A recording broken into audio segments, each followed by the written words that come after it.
ब्राह्मणस्य मुखमासीत् बाहुर्राजन्यः कृतः उरु तदस्य यद् वैश्यां पद्भ्यां शूद्रो अजायत। नमस्कार, मी सायली देशपांडे। आता जी ऋचा आपण ऐकली ती होती ऋग्वेदातल्या 10व्या मंडळातील पुरुष सूक्त या आपल्या सर्व परिचित असलेल्या सूक्तातील। सूक्तांची रचना मूलतः देवतांना स्तुतिपर कवनांनी कसे स्तवन करायचे याच्यासाठी झाली। वैदिक वाङ्मयामध्ये असलेल्या स्तोत्रांना सूक्त ही संकल्पना प्राप्त झाली।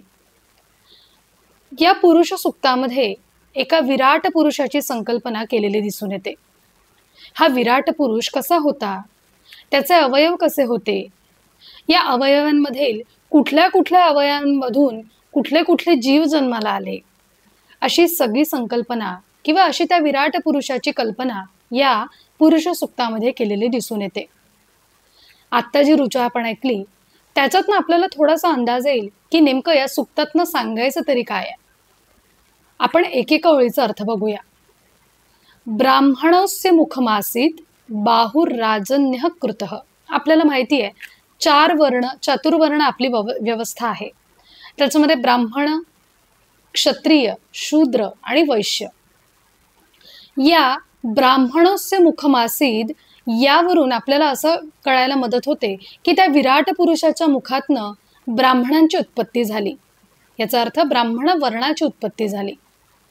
बाहुराजन्यः कृतः, राजन्य क्षत्रिय। क्षत्रिय कुठून उत्पन्न झाले तर त्या विराट पुरुषाच्या बाहूंमधून उत्पन्न झाले।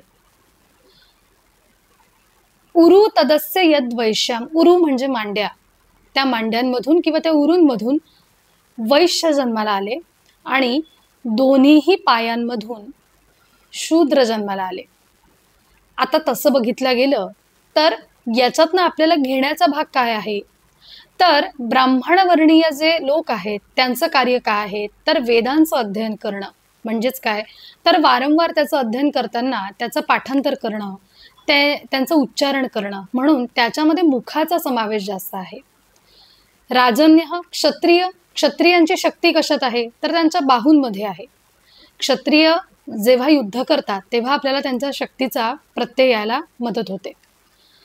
जे शूद्र आहेत किंवा जे वैश्य आहेत, वैश्य उरु व्यापार करण्यासाठी, म्हणून वैश्य वर्ण हा व्यापारासाठीचा आहे। आणि सगळ्यात जास्त कष्ट आपल्या शरीरातले कशाला होतात तर आपल्या पायांना होतात, आणि म्हणून जे शूद्र आहे यांचं स्थान म्हणा किंवा यांची उत्पत्ती त्या विराट पुरुषाच्या पायांपासून झाली आहे। तर असे भरपूरसे अर्थ या सूक्तांमध्ये दडलेले आहेत। त्याचे अर्थगर्भता, त्याचं असलेलं स्पष्टीकरण, त्याच्यामागे असलेली भूमिका, त्याच्यामध्ये केलेले द्रष्टेपण, या सगळ्या गोष्टी आपण जाणून घेणार आहोत सूक्तांवर आधारित अभ्यास वर्गांमध्ये।